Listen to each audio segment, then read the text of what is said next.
Hi అండి. నమస్తే. Welcome to Bujja's kitchen. Friends నేను మీషో నుండి 3 ఐటెమ్స్ ఆర్డర్ ఇచ్చానండి. అవి ఈరోజు వచ్చినవి చూసేద్దామా? ఒకటి వచ్చి ఈ టాప్ అండి నేను వేసుకున్నాను కదా! సమ్మర్ వేర్ చాలా పర్ఫెక్ట్‌గా ఉందండి. చాలా కంఫర్ట్‌గా కూడా ఉంది.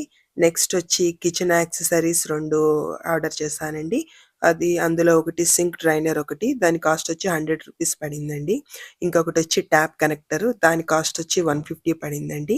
ఇప్పుడు ఇవి ఎలా వర్క్ అవుతున్నాయో ఫిట్ చేసి వీటిలి రివ్యూ చూసేద్దామండి మనము. సమ్మర్ అంటే ఆవకాయ, ఆవకాయ అంటే సమ్మర్ కదండీ! కొత్త ఆవకాయ మీకోసం వెయిట్ చేస్తుంది. అలాగే మాగాయ కూడా రెడీగా ఉందండి. మీకు ఫ్రెష్ ఆవకాయ, మాగాయ కావాలి అంటే స్క్రీన్ పైన కనిపిస్తున్న నంబర్‌ని కాంటాక్ట్ చేయండి. అలాగే వీడియో నచ్చినట్లయితే లైక్ చేసి షేర్ చేయండి. And friends don't forget to subscribe. ఉంటానండి. Bye bye.